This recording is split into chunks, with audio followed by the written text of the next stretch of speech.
few days முன்னாடி how to become UX UI designer சொல்லிட்டு ஒரு வீடியோ போட்டிருந்தேன். அதில் வந்து இன்கேஸ் உங்களுக்கு ஃப்ரீலான்சிங் பற்றி வீடியோ வேணும் அப்படின்னு நினைக்கிறீங்கன்னா கீழே கமெண்ட் செக்ஷனில் வந்து ஃப்ரீலான்சிங்னு சொல்லி டைப் பண்ணுங்கன்னு சொல்லிட்டு ஒரே ஒரு வார்த்தை தான் சொன்னேன். அந்த பர்டிகுலர் வீடியோ கீழே ஃப்ரீலான்சிங்னு ஏகப்பட்ட கமெண்ட்ஸுங்க. ஸோ நீங்கள் வேணும்னு கேட்டிருக்கீங்க, அப்லோட் பண்ணால் விடுவேனா? நம்ம பர்டிகுலராக வந்து UX UI டிசைனருக்கு மட்டும் இல்லாமல் ஜென்ரலாகவே வந்து எல்லா டொமைனுக்கும் எப்படி வந்து ஃப்ரீலான்சிங் பண்ணலாம் அப்படின்னு சொல்லிட்டு ஓவரால் இந்த வீடியோவில் பார்த்துருவோம். இந்த வீடியோவில் ஃப்ரீலான்சிங்னா என்ன, ஃப்ரீலான்சிங்கோட பாசிட்டிவ்ஸ் என்ன, நெகட்டிவ்ஸ் என்ன, ஃப்ரீலான்சிங் ஸ்டார்ட் பண்ணணும்னா என்னென்னலாம் பண்ணணும், எவ்வளோ சார்ஜ் பண்ணலாம், போர்ட்ஃபோலியோ எந்த மாதிரி வச்சிருக்கணும், எப்படி கிளைண்ட்ஸ் பிடிக்கிறது, எங்கே அப்ரோச் பண்ணணும், எங்கே அப்ளை பண்ணணும். இந்த ஃப்ரீலான்சிங் ஜேர்னியில் வந்து ஸ்டார்டிங்லேருந்து எந்த வரைக்கும் என்னென்னலாம் பண்ணணுமோ எல்லாமே வந்து ஒரு கம்ப்ளீட் ரோட் மேப்பாக இந்த வீடியோ உங்களுக்கு கொடுத்துருக்கேன். ஜஸ்ட் இந்த வீடியோ ஃபுல்லாக பார்த்து நான் சொல்கிறதெல்லாம் கரெக்டாக ஃபாலோ பண்ணிங்கனாவே போதும், உங்களுக்கு ஒரு டீப் நாலேஜ் வந்து ஃப்ரீலான்சிங்கில் கண்டிப்பாக கிடச்சிடும். அதெல்லாம் என்ன பார்க்கறதுக்கு முன்னாடி இப்போ தான் சேனலுக்கு ஃபர்ஸ்ட் டைம் வரீங்க அப்படின்னா, நான் Thoufiq, self improvement, online money making, business, career development சொல்லிட்டு உங்களுக்கு தேவையான எல்லாமே அப்லோட் பண்ணிகிட்டு இருக்கேன். நான் இப்போ நான் அப்லோடும் பண்ண போகிறேன். உங்களுக்கு அதெல்லாம் வேறு அப்படின்னு நினச்சிங்கன்னா கன்சிடர் சப்ஸ்கிரைபிங். அப்படியே சப்ஸ்கிரைப் பண்ணிட்டு பக்கத்துக்கு பெல் ஐகானை ப்ரெஸ் பண்ணிட்டீங்கன்னா நான் போகிற வீடியோஸ்லாம் உங்களுக்கு வந்து சேரும். உங்களுக்கு சப்ஸ்கிரைப் பண்ணுறதோ லைக் பண்ணுறதோ சின்ன ஒர்க் தான், பட் உங்களோட ஒவ்வொரு சப்ஸ்கிரைப் ஒவ்வொரு லைக்குமே ரொம்பவே மோட்டிவேட் பண்ணுவேன். ஸோ அப்படி அன்பா பார்த்து லைக்கும் சப்ஸ்கிரைப் பண்ணி வந்து பார்ப்போம். வித்தவுட் எனி ஃபர்தர் டிலே ஆரம்பிக்கலாங்களா? Number 1, what is freelancing? Like எந்த ஒரு 9 to 5 ஜாபுக்கும் போகாமல் உங்களுக்கு பிடிச்ச ஸ்கில்லை வச்சுக்கிட்டு அதை வந்து கிளைண்ட்டை பிடிச்சி கிளைண்ட் கிட்ட இருந்து ப்ராஜெக்ட்ஸ்லாம் எடுத்து அது மூலியமாக மணி மேக் பண்ணுறவங்க தான் இந்த ஃப்ரீலான்சர்ஸ். ஃபார் எக்ஸாம்பிள், இப்போ நீங்கள் ஒரு கம்பெனியில் வந்து 5 LPA பேக்கேஜில் வந்து UX UI டிசைனராக வந்து ஜாயின் ஆகிறீங்கன்னு வச்சுப்போம். ஸோ அதில் வந்து நீங்கள் டெய்லி மார்னிங் ஆஃபீஸ் போவீங்க, ஆஃபீஸ் போயிட்டு அவங்க என்ன ஒர்க் கொடுக்குறாங்களோ அதை பார்ப்பீங்க. அதுக்கு வந்து அந்த 5 LPA வந்து 12 பிரித்து மந்த்லி வந்து 35 இல்லை 40 அது மாதிரி கையில் மந்த்லி போடுவாங்க. ஸோ அங்கே வந்து நீங்கள் அந்த ஒரு கம்பெனிக்காக மட்டும் அவங்க வச்சிருக்க ப்ராஜெக்ட்டில் மட்டும் நீங்கள் ஒர்க் பண்ணுற மாதிரி இருக்கும் இல்லையா? அது வந்து ஜாப். பட் அப்படி இல்லாமல் அதே UX UI டிசைனர் வந்து நீங்கள் ஃப்ரீலான்சிங் பண்ணுறீங்க அப்படின்னா அங்கே நீங்கள் ஒரே ஒரு கம்பெனி கூட ஒர்க் பண்ணாமல் நிறைய கம்பெனிஸ் டைம் வச்சுக்கிட்டு அந்த டைப்பில் வந்து ஒவ்வொரு கம்பெனிகிட்ட இருந்து ஒவ்வொரு ப்ராஜெக்ட் எடுத்துட்டு அந்த ஒவ்வொரு ப்ராஜெக்ட் நீங்களே மணி அலோகேட் பண்ணி எவ்வளோ சார்ஜ் பண்ணணும், இந்த ப்ராஜெக்ட் எவ்வளோ சார்ஜ் பண்ணணும், அந்த ப்ராஜெக்ட் எவ்வளோ சார்ஜ் பண்ணணும்னு சொல்லிட்டு அது இதுன்னு எல்லாமே பார்த்துட்டு ஓனாக வந்து நீங்களே உங்கள் ஓன் டைமில் மணி மேக் பண்ணுறது தான் இந்த ஃப்ரீலான்சிங். தெளிவாக புரிஞ்சுது இல்லையா? Okay, super. இப்போ வந்து இந்த ஃப்ரீலான்சிங்கில் வந்து ப்ரோஸ் என்ன, கான்ஸ் என்னன்னு பார்த்துருவோம். இதுக்கு எல்லா ஃபீல்டையும் வந்து பாசிட்டிவ் இருந்துச்சுன்னா நெகட்டிவ் ஒன்று இருக்குது இல்லையா? இந்த ஃப்ரீலான்சிங்லையுமே பாசிட்டிவ் சைடு ஒன்று இருக்குது, நெகட்டிவ் சைடு ஒன்று இருக்குது. ஃபர்ஸ்ட் வந்து அந்த பாசிட்டிவ் சைடு என்னென்னு சொல்லி பார்த்துருவோம். Number 1, flexible work timings. Like இப்போ நீங்கள் ஜாபுக்கு போகிறீங்க அப்படின்னா காலையில் 9 மணிக்கு உள்ளே போகிறீங்க அப்படின்னா ஒரு 5 மணிக்கோ 6 மணிக்கோ முடியும் இல்லையா? ஸோ அப்படி இடையில இருக்க எல்லா டைம்லையும் நீங்கள் ஆஃபீஸ் ஒர்க்கே தான் பார்க்கணும். ஒர்க் இருந்தாலும் சரி இல்லை அப்படின்னு சரி அந்த ஆஃபீஸ்க்குள்ளேயே தான் இருக்கணும் இல்லையா? பட் அப்படி இல்லாமல் நீங்கள் ஃப்ரீலான்ஸாக இருந்தீங்க அப்படின்னா உங்கள் டெட்லைன் வந்து நீங்களே ஃபிக்ஸ் பண்ணிக்கிட்டு உங்களுக்கு எப்போ வேணால் தோணுதோ அந்த டைமில் நீங்கள் ஒர்க் பண்ணிக்கலாங்க. லைக் இன்னைக்கு வந்து நீங்கள் மார்னிங் ஒர்க் பண்ணணும்னு நினைக்கிறீங்க, நாளைக்கு வந்து ஆஃப்டர்நூன் ஒர்க் பண்ணணும், மார்னிங் வெளியே போகணும்னு நினைக்கிறீங்க, அதை வந்து நீங்கள் அந்த டெட்லைன் ஃபிக்ஸ் பண்ணிட்டு ஆட்டோமேட்டிக்காக நீங்கள் எந்த டைம் ஒர்க் பண்ணுமோ அந்த டைம் ஒர்க் பண்ணிக்கலாங்க. Number 2, it's possible to make more money.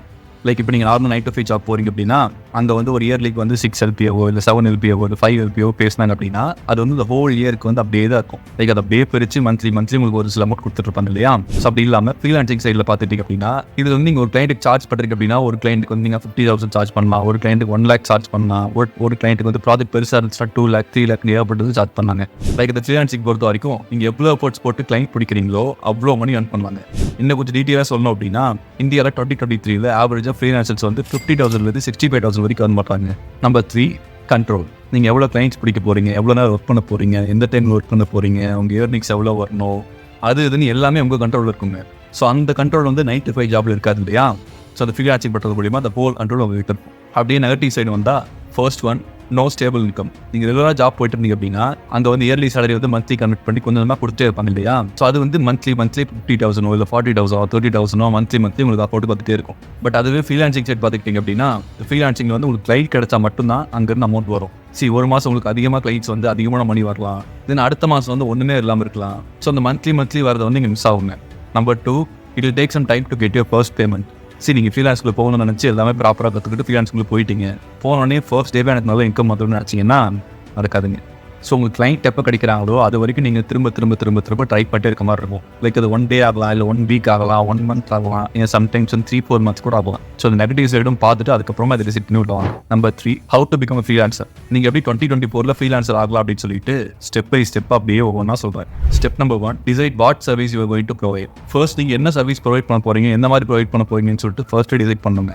Like நீங்கள் ஃப்ரீலான்சிங் வந்து UX டிசைனுக்காக பண்ணணுமா, இல்லை கிராஃபிக் டிசைனில் பண்ணணுமா, இல்லை வந்து கோடிங் சைடில் போகணுமா அப்படின்னு சொல்லிட்டு லைக் என்ன ஃபீல்டுக்கு போகணுமோ அது எல்லாமே முன்னாடியே ப்ராப்பராக டிசைட் பண்ணுங்க. லைக் ஃபஸ்ட் எதில் உங்களுக்கு இன்ட்ரெஸ்ட் இருக்குன்னு பாருங்க. அந்த இன்ட்ரெஸ்ட் இருக்கிற ஸ்கில் வந்து உங்களால் ஃபர்தராக க்ரோ பண்ண முடியுமா, அது வந்து மானிட்டைஸ் பண்ண முடியுமான்னு சொல்லிட்டு எல்லாம் செக் பண்ணி பார்த்துட்டு அதுக்கப்புறமா டிசைட் பண்ணி ஃபைனலைஸ் பண்ணுங்க. Step number 2, master your skills. In case நீங்கள் ஒரு ஸ்கில்லை வந்து பக்காவாக லேர்ன் பண்ணி வச்சிட்டீங்க, அந்த ஸ்கில்லை வந்து எப்படி மானிட்டைஸ் பண்ணலாம், எப்படி ஃப்ரீலான்சிங் பண்ணுறதுக்கு யூஸ் பண்ணிக்கலாம்னு சொல்லிட்டு கற்றுக்கிறதுக்கு வீடியோ வந்தீங்க அப்படின்னா நீங்கள் வந்து இந்த பர்டிகுலர் ஸ்டெப்பை ஸ்கிப் பண்ணிடலாம். அப்படி இல்லை ப்ரோ ஏதோ ஒன்று பண்ணணும், இதுக்கப்புறம் தான் ஸ்கில்லாம் கற்றுக்கிட்டு ஃப்ரீலான்சிங் பண்ணலான்னு இருக்கு அப்படின்னு நினைக்கிறீங்கன்னா நீங்கள் வந்து ஃபர்ஸ்ட் உங்கள் இன்ட்ரெஸ்ட் என்னன்னு ஃபைன் பண்ணுங்க. ஸோ அந்த பர்டிகுலர் இன்ட்ரெஸ்ட்டை வந்து என்னென்ன ஸ்கில்ஸாக அலைன் ஆகுமோ அது எல்லாமே ப்ராப்பராக கற்றுக்க பாருங்க. லைக் அது கற்றுக்கிறதுக்கு வேறு இன்ஸ்டியூட் போயோ இல்லை வேறு எங்கேயோ போய் பே பண்ணி படிக்கணும்லாம் இல்லைங்க. ஜஸ்ட் நீங்கள் யூடியூபே போங்க, யூடியூப் போயிட்டு உங்களுக்கு என்னெல்லாம் வேணுமோ அதெல்லாம் கொடுத்தீங்கன்னா ஆட்டோமேட்டிக்காக நிறையா வரும். ஸோ அந்த பர்டிகுலர் டொமைனில் என்னெல்லாம் தெரியணுமோ அதெல்லாம் தெரிஞ்சுக்கிட்டு ஸோ அதில் வந்து நீங்கள் ப்ராக்டிஸ் பண்ணி எவ்வளோக்கு எவ்வளோ அந்த ஸ்கில் டீப்பாக லேர்ன் பண்ண முடியுமோ அவ்வளோக்கு எவ்வளோ அந்த ஸ்கில்லை டீப்பாக லேர்ன் பண்ணுங்க. ஃபார் எக்ஸாம்பிள் நீங்கள் வந்து யூஎக்ஸ் டிசைனர் ஆகணும், அதில் வந்து ஃப்ரீலான்சிங் பண்ண போகிறீங்க அப்படின்னா அதுக்கு வந்து என்னெல்லாம் பண்ணணும், என்னெல்லாம் வேணும், எப்படி பண்ணணும், எந்த மாதிரி பண்ணணும், எப்படி கற்றுக்கணும், என்ன கற்றுக்கணும், யூஎக்ஸ்னா என்ன, யூஐனான்னு சொல்லிட்டு என்னெல்லாம் எல்லாமே தெரியணுமோ எல்லாமே ப்ராப்பராக தெரிஞ்சுக்கிட்டு அதுக்கப்புறம் அது வந்து ப்ராக்டிஸ் பண்ணுங்கள். ஒவ்வொரு டேவும் ப்ராக்டிஸ் பண்ணிட்டே வந்தீங்க அப்படின்னா ஆட்டோமேட்டிக்காக அந்த ஸ்கில் வந்து நீங்கள் மாஸ்டர் ஆகிடலாம். Step number 3, find your target clients. Like எந்த ஃபீல்டில் இருக்கிறவங்களுக்கு நீங்கள் ஃப்ரீலான்சிங் ப்ரொவைட் பண்ணணும்னு நினைக்கிறீங்களோ அது வந்து முன்னாடி டிசைட் பண்ணுங்கள். ஸோ அந்த ஃபீல்டு கிளைண்ட்டுக்கு ஏற்ற மாதிரி உங்கள் ஸ்கில்லை வந்து ஃபோக்கஸ் பண்ணுங்கள். ஃபார் எக்ஸாம்பிள் நீங்கள் வந்து கிராஃபிக் டிசைனராக ஃப்ரீலான்சிங் ஒர்க் பண்ண போகிறீங்கன்னு வச்சுப்போமே. ஸோ அதில் வந்து பர்டிகுலராக நீங்கள் யூடியூப் சேனலுக்கு வந்து தம்ப்நெயில் மேக் பண்ணுறதை ஃபோக்கஸ் பண்ணுறீங்கன்னு வச்சுப்போம். ஸோ அங்கே வந்து ஒரு டார்கெட் கிளைண்ட்ஸ் வந்து யூடியூபர்ஸ். ஸோ அந்த இடத்துல நீங்கள் என்ன பண்ணணும் அப்படின்னா ஒரு தம்ப்நெயிலுக்கு வந்து என்னெல்லாம் தேவைப்படும், எப்படி இருந்தால் நல்ல சிடிஆர் இருக்கும், என்ன மாதிரி போடணும், என்ன மாதிரி யூஸ் பண்ணணும், என்ன ஃபாண்ட் யூஸ் பண்ணணும்னு சொல்லிட்டு ப்ராப்பராக அதுக்கான எஃபெக்ட்ஸ் போட்டு ஸோ உங்கள் ஸ்கில்லை வந்து அதுக்கேற்ற மாதிரி டியூன் பண்ணுங்க. கிராஃபிக் டிசைனில் மற்ற சைடு இருக்கட்டும், பட் நீங்கள் எதை ஃபுல்லாக ஃபோக்கஸ் பண்ணுறீங்களோ அதில் வந்து மெயின் ஃபோக்கஸை வச்சு ப்ரையாரிட்டி அதை ஃபுல்லாக கற்றுக்குங்க. ஏன் சொல்கிறேன் அப்படின்னா இன்கேஸ் நீங்கள் வந்து கிராஃபிக் டிசைனாக போகிறீங்க, அதில் வந்து எல்லாருமே கொஞ்சம் தெரிஞ்சு விட்டு போயிருந்தீங்க அப்படின்னா நீங்கள் எத்தனை கிளைண்ட் பிடிச்சாலும் அந்த கிளைண்ட்டை வந்து ஃபுல் சாட்டிஸ்ஃபேக்ஷன் இருக்காது இல்லையா. அட்லீஸ்ட் ஏதோ ஒன்லையாவது ப்ராப்பராக ஹை லெவல் ஸ்கில் இருப்பாங்க. Step 4, build your portfolio. Like நீங்கள் எந்த ஃபீல்டில் ஃப்ரீலான்சிங் பண்ண போகிறீங்களோ அந்த ஃபீல்டுக்கு ரிலேட்டட் இருக்க மாதிரியே அது எல்லாம் ப்ராப்பராக ப்ராஜெக்ட்ஸ்லாம் பண்ணி பக்காவான ப்ரொஃபஷனலாக போர்ட்ஃபோலியோ வேணுங்க. லைக் நீங்கள் கோடிங் சம்மந்தமாக டெவலப்மெண்ட் சம்மந்தமாக வந்து ஃப்ரீலான்சிங் பண்ண போகிறீங்க அப்படின்னா ஸோ அங்கே வந்து நீங்கள் என்ன ப்ராஜெக்ட்ஸ் பண்ணீங்களோ மல்டிபிள் ப்ராஜெக்ட்ஸ் எல்லாமே சேர்த்து கிட்ஹப்லேயோ இல்லை வேறு ஏதாவது பிளாட்ஃபார்ம்ஸ்லேயே போட்டு ஸோ அதை வந்து ஒரு போர்ட்ஃபோலியோ மாதிரி வச்சிருக்கணுங்க. இல்லை நீங்கள் வந்து யூஎக்ஸ் டிசைனோ கிராஃபிக் டிசைனோ பண்ணால் போக போகிறீங்க அப்படின்னா ஸோ அதுக்கு வந்து நீங்கள் மல்டிபிள் ப்ராஜெக்ட்ஸ் பண்ணி பிஹாண்ட்ஸ்லையோ இல்லை பர்சனல் போர்ட்ஃபோலியோ வெப்சைட்ஸ்லையோ எதில் வந்து உங்களுக்கு கம்ஃபர்ட்டாக இருக்கோ எதில் வந்து நீங்கள் போட்டு அட்ராக்டிவ் இருக்கும்னு நினைக்கிறீங்களோ ஸோ அங்கே வந்து ப்ராப்பராக போர்ட்ஃபோலியோ கிரியேட் பண்ணி ஸோ உங்களோட ஒர்க் எல்லாமே வந்து ஷோகேஸ் பண்ணுங்கள். இது பண்ணி எந்த ஃபீல்டில் இருந்தாலும் சரி இந்த ஃப்ரீலான்சிங்கில் வரும்போது உங்களுக்கு ஒரு ப்ராப்பர் போர்ட்ஃபோலியோ இருக்கணும். இதே உங்ககிட்ட கண்டிப்பாக இருக்கணும் அப்படின்னு சொல்கிறேன்னா லைக் எங்கிட்ட ஸ்கில் இருக்குது, இந்த கோடிங்லாம் பண்ணுவேன், இதெல்லாம் சூப்பராக பண்ணுவேன், டிசைன் பக்காவாக பண்ணுவேன்னு சொல்லிட்டு கிளைண்ட் கிட்ட சும்மா வாய் வார்த்தையில் சொன்னீங்கன்னா அவங்களுக்கு வந்து நீங்கள் உண்மையாக பண்ணுவீங்களான்னு சொல்லிட்டு ட்ரஸ்ட் இருக்காது இல்லையா. ஸோ அந்த ட்ரஸ்ட்டை பில்ட் பண்ணுறதுக்காக தான் நீங்கள் வந்து போர்ட்ஃபோலியோ ப்ராஜெக்ட்ஸ்லாம் பக்காவாக பண்ணி அவங்கள்ட்ட சென்ட் பண்ணிட்டீங்க அப்படின்னா உங்கள் ஒர்க்கை பார்த்துட்டு ஓகே இவனுக்கு வந்து நாலேஜ் இருக்குது, ஸோ அவங்ககிட்ட ஸ்கில் இருக்குது அப்படின்னு சொல்லிட்டு ப்ராப்பராக உங்களுக்கு நம்புவாங்க. Step number 5, decide your pricing structure. So நீங்கள் எல்லாமே கற்றுக்கிட்டீங்க, உங்கள் ஸ்கில்லை கற்றுக்கிட்டீங்க, போர்ட்ஃபோலியோ ரெடி பண்ணிட்டீங்க, எல்லாமே ப்ராப்பராக பண்ணதுக்கப்புறம் உங்கள் ப்ரைஸிங் என்னன்னு சொல்லிட்டு ப்ராப்பராக முன்னாடியே டிசைட் பண்ணுங்கள். அதை எப்படி பண்ணலாம், என்னெல்லாம் பண்ணலாம் அப்படிங்கிறதும் நானே இப்போ சொல்கிறேன். ஃபர்ஸ்ட் ஒரு டொமைனில் வந்து உங்கள் எக்ஸ்பீரியன்ஸ் என்னன்னு சொல்லி பாருங்கள். லைக் நீங்கள் வந்து ப்ராஜெக்ட்ஸ்லாம் எவ்வளோ நாளாக பண்ணிட்டுருக்கீங்க, எவ்வளோ மாதம் பண்ணிட்டுருக்கீங்க, எவ்வளோ வருஷமாக பண்ணிட்டுருக்கீங்க. தென் ஒரு கிளைண்ட் வந்து உங்கள்கிட்ட ப்ராஜெக்ட் கொடுத்தாங்க அப்படின்னா அந்த ப்ராஜெக்ட் வந்து எவ்வளோ சீக்கிரம் எவ்வளோ பக்காவாக பண்ண முடியும், அந்த அளவுக்கு ஸ்கில் இருக்கான்னு சொல்லிட்டு பாருங்கள். தென் உங்களோட இண்டஸ்ட்ரி பற்றி ஃபுல்லாக ரிசர்ச் பண்ணுங்கள். லைக் மற்ற ஃப்ரீலான்சர் வந்து உங்கள் இண்டஸ்ட்ரியில் எவ்வளோ சார்ஜ் பண்ணுறாங்க, எந்த பேஸில் சார்ஜ் பண்ணுறாங்கன்னு சொல்லிட்டு ப்ராப்பராக ரிசர்ச் பண்ணுங்கள். தென் ஒரு செட் ஆஃப் ப்ராஜெக்ட் டூரேஷன் வந்து அனலைஸ் பண்ணி ஒவ்வொரு டியூரேஷனுக்கும் ஒவ்வொரு ப்ரைஸிங் செட் பண்ணுங்கள். லைக் 5 டேஸில் முடிக்கிற ஒர்க் வந்து இவ்வளோ அமௌண்ட் சார்ஜ் பண்ண போகிறோம், 10 டேஸில் முடிக்க வேண்டிய ஒர்க் வந்து இவ்வளோ அமௌண்ட் சார்ஜ் பண்ண போகிறோம், அதுவே 1 மந்த் ஆச்சுனா ஒரு 2 மந்த் ஆச்சுனாலோ அதுக்கு வந்து இவ்வளோ சார்ஜ் பண்ண போகிறோம்னு சொல்லிட்டு ப்ராப்பராக முன்னாடி என்னெல்லாம் ப்ரைஸ் செட் பண்ணணுமோ எல்லாமே செட் பண்ணி ஒரு டேட்டா போட்டு வச்சுக்கோங்க. ஸோ அப்புறம் வந்து கிளைண்ட்டோட லொக்கேஷனுக்கு ஏற்ற மாதிரி ஒரு ப்ரைஸிங் வச்சுக்கோங்க. லைக் ஏன் அப்படி சொல்கிறேன் அப்படின்னா நீங்கள் யூஎஸ்லேருந்து ஒரு கிளைண்ட் எடுக்கிறீங்க அப்படின்னா அவங்க கம்பேர் பண்ணும்போது இந்தியாவில் இருக்கிற கிளைண்ட்டுக்கு வந்து ரொம்ப கம்மியாக தான் கொடுப்பாங்க. லைக் இந்தியாவில் இருக்கிறவங்களுக்கு எவ்வளோ சார்ஜ் பண்ணணும், இல்லை அதர் கண்ட்ரீஸ் இருக்கிற கிளைண்ட்ஸ் வந்து எவ்வளோ சார்ஜ் பண்ணணும்னு சொல்லிட்டு அதுவும் ஒரு டேட்டா பேஸ் போட்டு டேபிள் போட்டு வச்சுக்கோங்க. தென் இன் கேஸ் ஒரு அர்ஜென்ட் ஒர்க் வருது அப்படின்னா அதுக்கு வந்து எவ்வளோ ப்ரைஸிங் பண்ண போறீங்க அப்படின்னு சொல்லிட்டு ப்ராப்பராக எல்லாமே கம்ப்ளீட்டாக ஒரு டேபிள் மாதிரி போட்டு டாப் டு பாட்டம் எல்லா ப்ரைஸும் பக்காவாக வச்சுக்கோங்க. இதே நீங்கள் முன்னாடியே பண்ணணும்னு நான் சொல்கிறேன் அப்படின்னா இன்கேஸ் நீங்கள் கிளைண்ட் மீட்டிங் வந்து டக்குன்னு அரேஞ்ச் பண்ணுறாங்க, நீங்கள் அப்போவே பேசி ஆகணும். ஸோ பேசிகிட்டு இருக்கீங்க, ஸோ அவங்களோட ரெக்யர்மெண்ட் அவங்க கேட்குறாங்க, நீங்கள் அந்த ரெக்யர்மெண்ட்லாம் பார்த்துட்டு சரி ஓகே இந்த மாதிரி பண்ணிக்கலாம்னு சொல்லி சொல்கிறீங்க. தென் ஃபைனலி எல்லாம் பேசி முடிச்சுட்டு எவ்வளோ சார்ஜ் பண்ண போறீங்கன்னு சொல்லிட்டு அவங்க கேட்குறாங்க. இப்படி கேட்கும்போது நீங்கள் ஆல்ரெடி வந்து ரிசர்ச் பண்ணாமல் இருந்தீங்கன்னா மற்றவங்க எவ்வளோ சார்ஜ் பண்ணுறாங்க, இந்த ப்ராஜெக்ட்டுக்கு எவ்வளோ சார்ஜ் பண்ணலாம் என்னென்னு சொல்லிட்டு ஒன்றுமே தெரியாமல் இருந்தீங்க அப்படின்னா அங்கே வந்து சரி ஓகே இந்த இதை வந்து கன்ஃபார்ம் பண்ணி ஆகணும்னு சொல்லிட்டு ஏதோ ஒரு அமௌண்ட் வந்து மைண்டில் தோன்றதை அப்படியே சொல்லி ஃபைனல் பண்ணிட்டீங்க. தென் இந்த மீட்டிங் முடிச்சுட்டு ஆக்சுவலாக இப்போ ரிசர்ச் பண்ணி பார்த்தீங்க அப்படின்னா நீங்கள் சொன்ன அமௌண்ட்டோ அதுக்கு ஆக்சுவலாக வெளியே வாங்குற அமௌண்ட்டோ ரொம்ப பெரிய டிஃப்ரென்ஸாக இருந்துச்சுன்னா ஸோ நான் சொன்ன மாதிரி நீங்கள் முன்னாடியே ப்ரைஸிங் டிசைட் பண்ணுறது ரொம்பவே உங்களுக்கு ஹெல்ப்ஃபுல்லாக இருக்கும். Step number 6, search for clients. Fiverr, Upwork இந்த மாதிரி ஃபேமஸாக இருக்க ஃப்ரீலான்சிங் பிளாட்ஃபார்ம்ஸ் எல்லாத்தையும் போயிட்டு ஒரு அக்கௌண்ட் கிரியேட் பண்ணிவிட்டு போர்ட்ஃபோலியோலாம் பக்காவாக கிரியேட் பண்ணி போட்டாவே போதும். நீங்கள் போட்டிங்கனாவே ஆட்டோமேட்டிக்காக கிளைண்ட்ஸ் எல்லாம் வந்து எங்களுக்கு ப்ராஜெக்ட்ஸ் வேணும், எங்களுக்கு வேணும்னு சொல்லி ஆட்டோமேட்டிக்காக வீட்டு வருவாங்கன்னு யாராவது சொன்னால் வாய்ப்பில்லை ராஜா. லைக் இப்போ இருக்க ஃப்ரீலான்சிங் மார்க்கெட்டில் நீங்கள் ரெகுலராக இந்த மாதிரி ஃப்ரீலான்சிங் பிளாட்ஃபார்ம்ஸில் போயிட்டு நீங்கள் அப்ளை பண்ணி அதுலேருந்து கிளைண்ட்ஸ் எடுக்கணும் அப்படின்னு நினச்சிங்கன்னா அது நடக்கிறது ரொம்பவே கஷ்டம். நீங்கள் ஏதாவது யூனிக்காக வேறு ஏதாவது பண்ணால் மட்டும்தான் கிளைண்ட்ஸ் உங்களால் பிடிக்க முடியும்.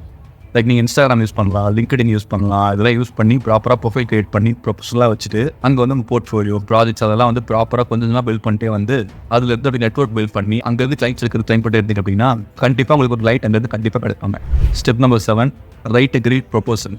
நீங்கள் கிளைண்ட் அப்ரோச் பண்ணும்போது ஒரு ப்ரொபோசல் செட் பண்ணணும் இல்லையா, அந்த ப்ரொபோசல் வந்து ப்ராப்பராக ப்ரொஃபஷனலாக இருக்க மாதிரி பார்த்துக்கோங்க. ஸோ அப்படி நீங்கள் செட் பண்ணுற ப்ரொபோசலில் வந்து கிளைண்ட்டோட நீட்ஸ் என்னன்னு சொல்லிட்டு பிட் பாயிண்ட் பண்ணுங்க. ஸோ அதுக்கு நீங்கள் எப்படி செட் ஆகுன்னு சொல்லிட்டு மென்ஷன் பண்ணுங்க. தென் உங்கள் எக்ஸ்பீரியன்ஸ் மென்ஷன் பண்ணுங்க.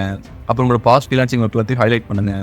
ஒன்ஸ் உங்களுக்கு கிளைண்ட் கிடச்சிட்டா அவங்ககிட்ட ஒரு நல்ல ரிலேஷன்ஷிப் மெயின்டைன் பண்ணுற மாதிரி பார்த்துக்கணும். லைக் ஒரு டைம் உங்கள்கிட்ட ப்ராஜெக்ட் கொடுக்குறாங்க அப்படின்னா நெக்ஸ்ட் டைம் உங்ககிட்டயே ப்ராஜெக்ட் கொடுக்குற மாதிரி பார்க்கணும். அந்த ஒரு ரிலேஷன்ஷிப் பில்ட் பண்ணி வச்சுக்கோங்க. Step 8, start making money. சொன்ன எல்லாத்தையும் ப்ராப்பராக ஃபாலோ பண்ணிங்க அப்படின்னாவே நெக்ஸ்ட் ப்ராசஸ் வந்து மணி மேக் பண்ணுறது மட்டும்தான். ஸோ உங்கள் ஸ்கில் டெவலப் பண்ணிட்டு மறுபடியும் ஒரு ப்ராஜெக்ட் போய் டெவலப் பண்ணிட்டே இருந்தீங்க அப்படின்னா கண்டிப்பாக ஏர்னிங்ஸ் டெவலப் ஆகிட்டே இருக்கும். இப்போ நான் சொன்னது வந்து மோஸ்ட்லி எல்லா ஃபீல்டுக்கும் செட் ஆகுங்க. இன்கேஸ் நீங்கள் ஃப்ரீலான்சிங்கோட நெகட்டிவ் சைடு தெரியணும் அப்படின்னு நினைக்கிறீங்கன்னா கமெண்ட்டில் வந்து நெகட்டிவ் சைட் ஆஃப் ஃப்ரீலான்சிங் சொல்லிட்டு கமெண்ட் பண்ணுங்க. லைக் முன்னாடியே உங்களுக்கு என்ன நெகட்டிவ் இருக்குன்னு தெரிஞ்சுன்னா அதை வந்து எப்படி ஃபேஸ் பண்ணாங்க ஒரு ஐடியாவும் கிடச்சிடும் இல்லையா. ஸோ வேணும்னா கீழுங்க, அதையும் செப்பரேட்டாக போட டைப். அப்புறம் இந்த வீடியோ உங்களுக்கு பிடிச்சிருந்துச்சுன்னா என்ன பண்ணணும்னு சொல்லிட்டு உங்களுக்கே தெரியும். அப்படியே அதெல்லாம் பண்ணி விட்டுருங்க. இன்கேஸ் நீங்கள் யூஎக்ஸ் டிசைட் ஆகும் அப்படின்னு நினைக்கிறீங்கன்னா அதுக்கான கம்ப்ளீட் ரோட் மேப்பை இதை கிளிக் பண்ணி பார்த்துக்கோங்க. I will meet you there. And எப்போ சொல்கிற மாதிரி stay healthy, be happy, the world is your, just do what excites you. By.